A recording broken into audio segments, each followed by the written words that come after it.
Herkese merhabalar, kanalıma hoş geldiniz. Bugün sizlere çok sevilen, çok beğenilen el açması börek tarifimle geldim. Sizleri çok bekletmeden hemen tarife geçiyorum.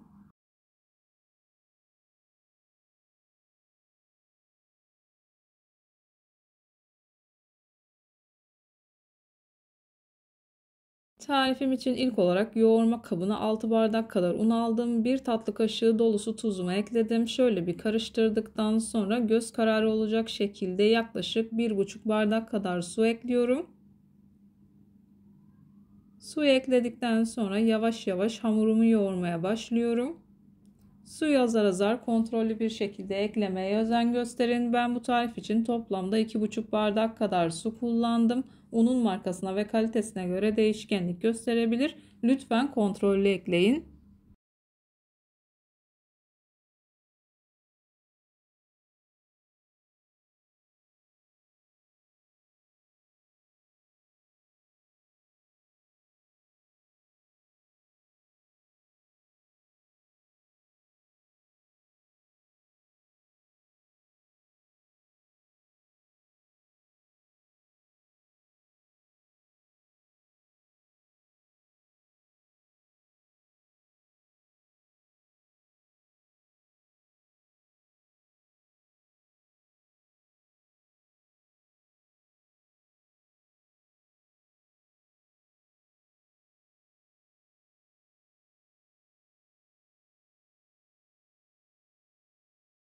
Hamuru bir süre yoğurma kabında yoğurup toparladıktan sonra masaya alıyorum. Masada özlü bir hal alıncaya kadar hamuru yoğuruyorum. İlk etapta hamur elime yapışıyor. Hamuru yoğurdukça hamur elinizi bırakacaktır. Bu aşamada hiç un kullanmadan hamuru yoğuruyorum.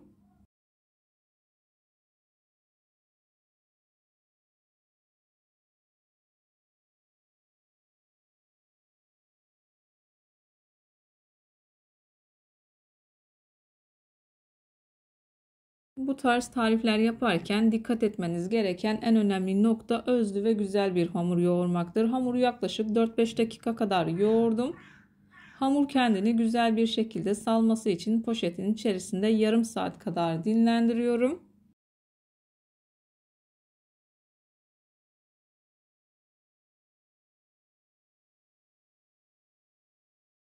Hamuru yarım saat kadar dinlendirdim. Poşetin içerisinden çıkartıyorum.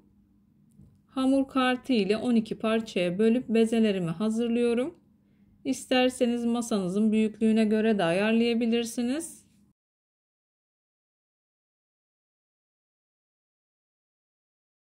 Dediğim gibi daha kolay, daha hızlı bitmesi için 8 eşit parçaya bölüp büyük bir masada da açabilirsiniz.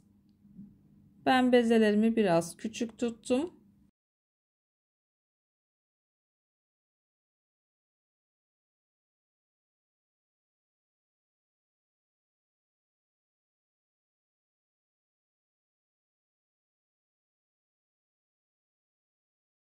Ben bu hamurdan yaklaşık 1,5 tepsi kadar börek çıkardım. İsterseniz un miktarını azaltıp tam bir tepsi börek olacak şekilde de ayarlayabilirsiniz. Bunun için 5 bardak kadar un yeterli olacaktır. Bezeleri hazırladım. Hiç dinlendirme yapmadan merdane yardımı ile pasta tabağı büyüklüğünde açıyorum.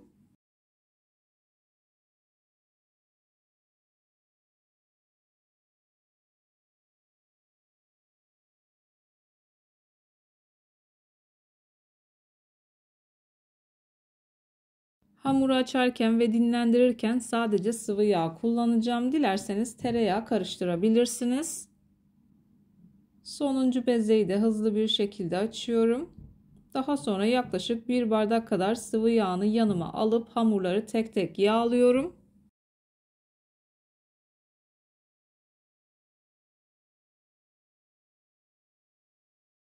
Videomu tam da buraya kadar izlediyseniz her zaman olduğu gibi sizlerden ricam yoruma kalp olur, emoji olur veya tarifim hakkında farklı bir fikriniz varsa bunu da benimle paylaşabilirsiniz. Ayrıca videolarımı sevdiğiniz kişilerle de paylaşarak bana bu şekilde destek olabilirsiniz.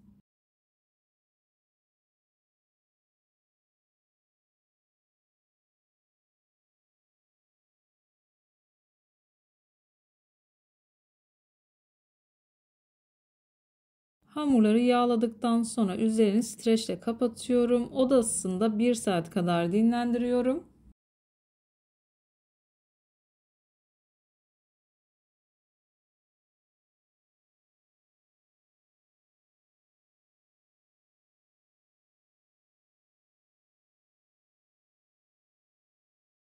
Hamurlar dinlenirken bu arada ben de iç harcını hazırlamaya başladım. Yarım kilo kadar ıspanağı yıkadıktan sonra küçük küçük doğradım. Tuzla iyice ovup fazla suyunu döktüm.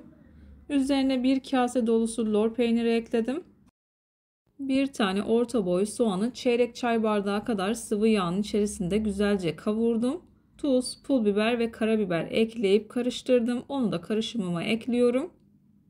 Bu şekilde çok lezzetli oluyor. İyice karıştırdıktan sonra kenara alıyorum. Hızlı bir şekilde böreğimi hazırlamaya başlıyorum.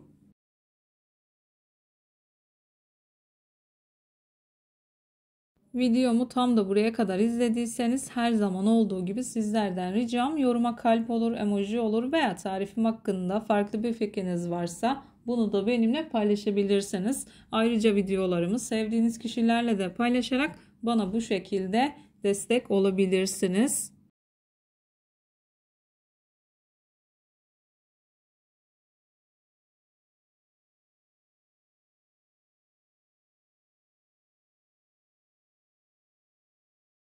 Masayı güzelce yağladım. Sıvı yağ kullanacağım sadece bu börek yapımında. Dediğim gibi dilerseniz 100 gram kadar tereyağını eritip üzerine ekleyebilirsiniz. Veya lezzetli olması açısından bu aşamada biraz tereyağı serpebilirsiniz. Hamuru açıyorum. Ufak tefek yırtılmalar olabilir. Hiç önemli değil. Zaten sarıyorum.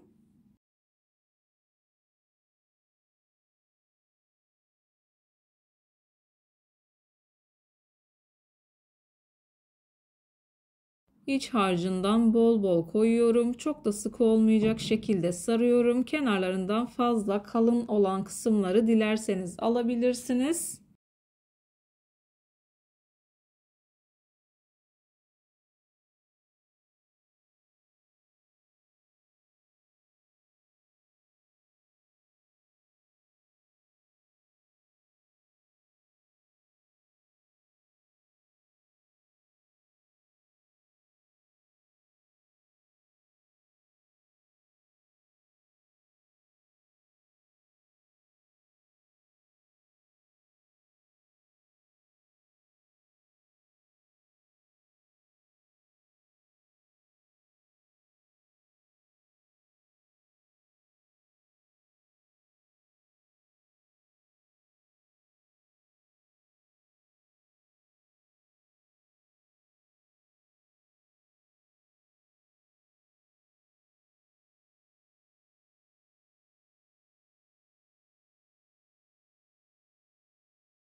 Hamuru çok da sık olmayacak şekilde sardım.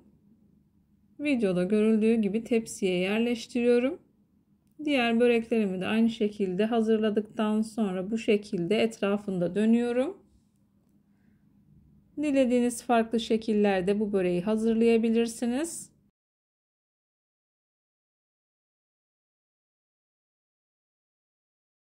Videolarımda yapmış olduğum tariflerin elimden geldiği kadarıyla püf noktalarını vermeye çalışıyorum. Ama yine de aklınıza takılan herhangi bir şey olursa yorumlara yazarsanız gördüğüm zaman sizlere dönüş sağlarım. Yine aynı zamanda videonun altındaki açıklama kısmına malzeme listesini tam not olarak ekleyeceğim. Dilerseniz oradan da bakabilirsiniz. Hamur çok güzel bir şekilde açıldı. Uç kısımlarını bu şekilde katlıyorum. Fazla olan kısımlarını alıyorum. Dilerseniz almaya da bilirsiniz. İç harcını koyuyorum. Yine çok da sık olmayacak şekilde sarıyorum. Tepsiye yerleştirdikten sonra eğer çok çıtır çıtır olmasını istiyorsanız sadece sıvı yağ sürün. Ben biraz daha yumuşak olmasını istediğim için bir yumurta sarısına bir tatlı kaşığı kadar yoğurt karıştırıp o şekilde sürüyorum.